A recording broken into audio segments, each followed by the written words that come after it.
कहेंगे सर घटना अजीत पवार। देखिए, बहुत ही अफसोसनाक ये घटना सामने आई है।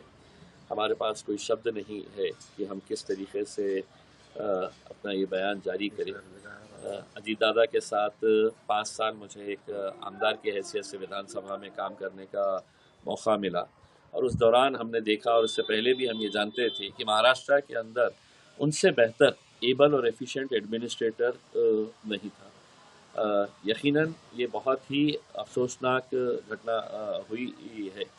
अजीत दादा के बारे में सिर्फ इतना कह सकते हैं कि महाराष्ट्र के अंदर एक अंग्रेजी में कहते हैं वर्काहॉलिक, कि मतलब आदमी सिर्फ काम काम और काम करता है। हर कोई जानता है कि सुबह 6 बजे उठकर देर रात तक अजीत दादा की पहचान जो थी वो सिर्फ काम काम और काम करते रहते थे। और उनका जो डिसीजन मेकिंग एबिलिटी था, मैं नहीं समझ सकता हूँ कि राजनीति के अंदर ऐसा कोई दूसरा शख्स है जिसके पास इतनी अच्छी ये कला थी।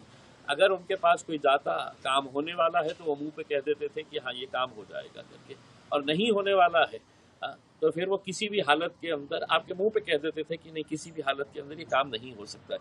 तो ये राजनीति के अंदर ये जो क्वालिटी है दूसरे किसी राजनेता के अंदर देखने को नहीं मिलती है।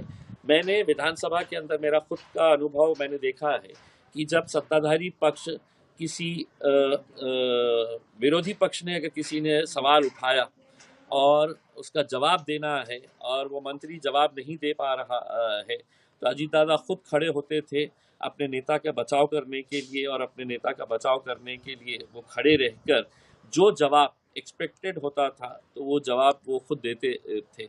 तो कुछ ऐसे गुण थे कि जो आज उनकी कमी महसूस तो यकीनन से महाराष्ट्र को नहीं पूरे देश के अंदर होगी।